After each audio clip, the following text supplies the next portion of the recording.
तो चलिए आज एक ऐसे रहस्य की गहराइयों में उतरते हैं जो पौराणिक कथाओं और आज के मॉडर्न साइंस दोनों को एक साथ जोड़ता है। हम बात कर रहे हैं राम सेतु की। ये एक ऐसी बनावट है जो हजारों साल पुराने विश्वास में भी है और आज की सैटेलाइट तस्वीरों में भी। आइए इस प्राचीन रहस्य के पीछे की सच्चाई को समझने की एक कोशिश करते हैं। कहानी की शुरुआत होती है साल 2002 से। हुआ ये कि अमेरिकी स्पेस एजेंसी नासा ने स्पेस से कुछ तस्वीरें जारी की और इन तस्वीरों ने पूरी दुनिया के साइंटिस्ट का ध्यान अपनी तरफ खींच लिया। इन तस्वीरों में भारत के दक्षिणी कोने और श्रीलंका के बीच समंदर के नीचे एक पुल जैसी आकृति बिल्कुल साफ साफ दिख रही थी। बस इसी खोज ने एक हजारों साल पुराने रहस्य को फिर से सबके सामने ला खड़ा किया। और यहीं से वो सबसे बड़ा सवाल उठता है, क्या ये जो दिख रहा है वो सिर्फ रेत और चट्टानों की एक नेचुरल चेन है जो अपने आप बन गई, या फिर इसे किसी ने बनाया था? तो चलिए इस सवाल का जवाब ढूंढते हैं हमारे सोर्स मटेरियल के आधार पर। और दिलचस्प बात यह है कि हमारे सोर्स के मुताबिक अमेरिका के एक जाने माने साइंस चैनल ने इस पर पूरी एक इन्वेस्टिगेशन की और उनका जो नतीजा निकला वो सच में चौंकाने वाला था। उन्होंने कहा यह स्ट्रक्चर नेचुरल नहीं बल्कि ऐसा लगता है कि इसे इंसानों ने बनाया है। और बस इस एक दावे ने पूरी बहस को एक नया ही मोड़ दे दिया। तो चलिए अब इस मॉडर्न डे डिस्कवरी से हजारों साल पीछे चलते हैं, त्रेता युग में, क्योंकि इस पुल का जिक्र भारत के सबसे पुराने महाकाव्यों में से एक रामायण में मिलता है। यह सिर्फ कोई ज्योग्राफिकल स्ट्रक्चर नहीं है, इसका एक नाम है और इसकी एक कहानी है। वाल्मीकि रामायण के अनुसार सोचिए, भगवान राम अपनी सीमा के साथ भारत के आखिरी छोर पर खड़े हैं और सामने है एक विशाल अशांत समंदर। आज के इंजीनियर्स भी ये मानते हैं कि ये जगह कंस्ट्रक्शन के लिए दुनिया की सबसे मुश्किल जगहों में से एक है। भाई यहाँ बंगाल की खाड़ी और अरब सागर की लहरें आपस में टकराती हैं। तो कहानी कुछ ऐसी है कि जब 3 दिन की प्रार्थना के बाद भी समंदर ने रास्ता नहीं दिया तो भगवान राम ने अपना दिव्य बाण साधा और उससे समंदर का पानी उबलने लगा। तब जाकर समुद्र देव प्रकट हुए और उन्होंने कहा कि वो सूख तो नहीं सकते लेकिन एक रास्ता है। उन्होंने बताया कि राम की सेना में ही नल और नील नाम के 2 जबरदस्त आर्किटेक्ट्स हैं जो इस नामुमकिन काम को मुमकिन बना सकते हैं। चलिए अब इसके इंजीनियरिंग वाले पहलू पर थोड़ा फोकस करते हैं। जैसा कि हमारे सोर्स में पुराने ग्रंथों के विश्लेषण के आधार पर बताया गया है, ये सिर्फ एक पुल नहीं था, ये अपने आप में एक बहुत बड़ा इंजीनियरिंग प्रोजेक्ट था। इस पुल की लंबाई थी लगभग 48 किलोमीटर। इसका अंदाजा लगाने के लिए सोचिए, मुंबई का जो बांद्रा वर्ली सी लिंक है ना, उससे 8 गुना से भी ज्यादा लंबा। जरा इस स्केल की कल्पना करके देखिए। और अब सबसे हैरान कर देने वाली बात, सोर्स के मुताबिक इतना बड़ा, इतना विशाल पुल बनाने में लगे सिर्फ 5 दिन, यानी हर दिन लगभग 10 किलोमीटर का कंस्ट्रक्शन। ये स्पीड और ये स्केल आज की सबसे एडवांस टेक्नोलॉजी के लिए भी लगभग नामुमकिन है। तो सवाल यह है कि ये हुआ कैसे?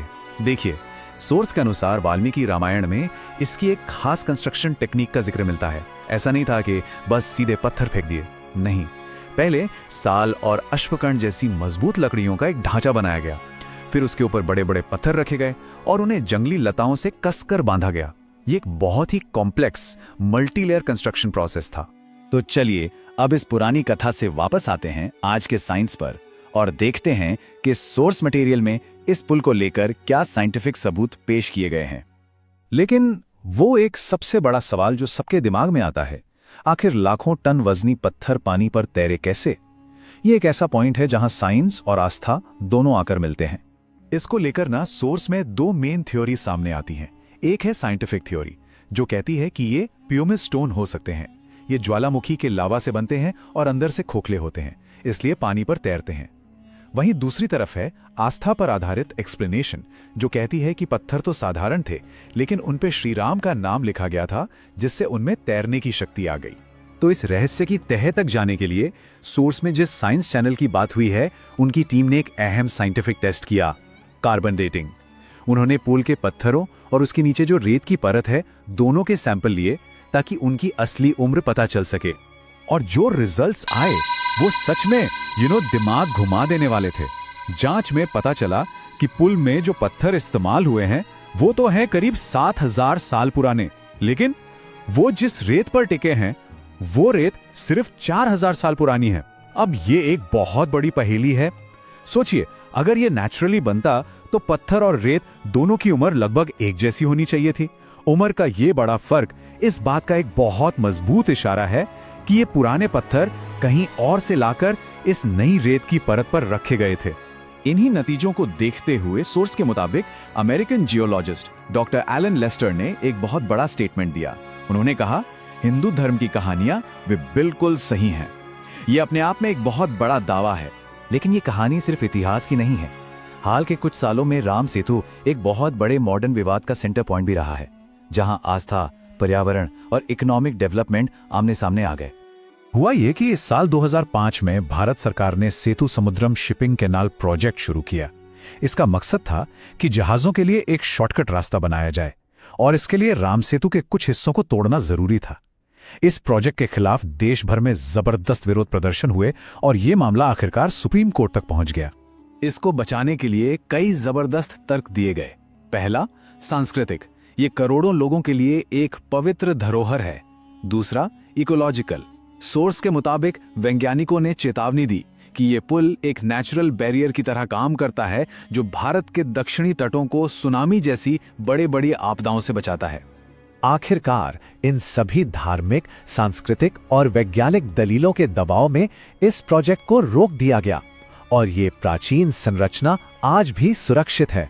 तो आखिर में हम वापस उसी मूल सवाल पर आ जाते हैं, राम सेतु आखिर है क्या? हमारे पूर्वजों की एक असाधारण इंजीनियरिंग का सबूत या फिर अटूट विश्वास की शक्ति का एक प्रतीक हो सकता है? इसका असली जवाब साइंस और आस्था को अलग अलग देखने में नहीं, बल्कि दोनों को एक साथ मिलाकर देखने में छिपा हो। ये एक ऐसा सवाल है जो आज भी हम सबको सोचने पर मजबूर करता है।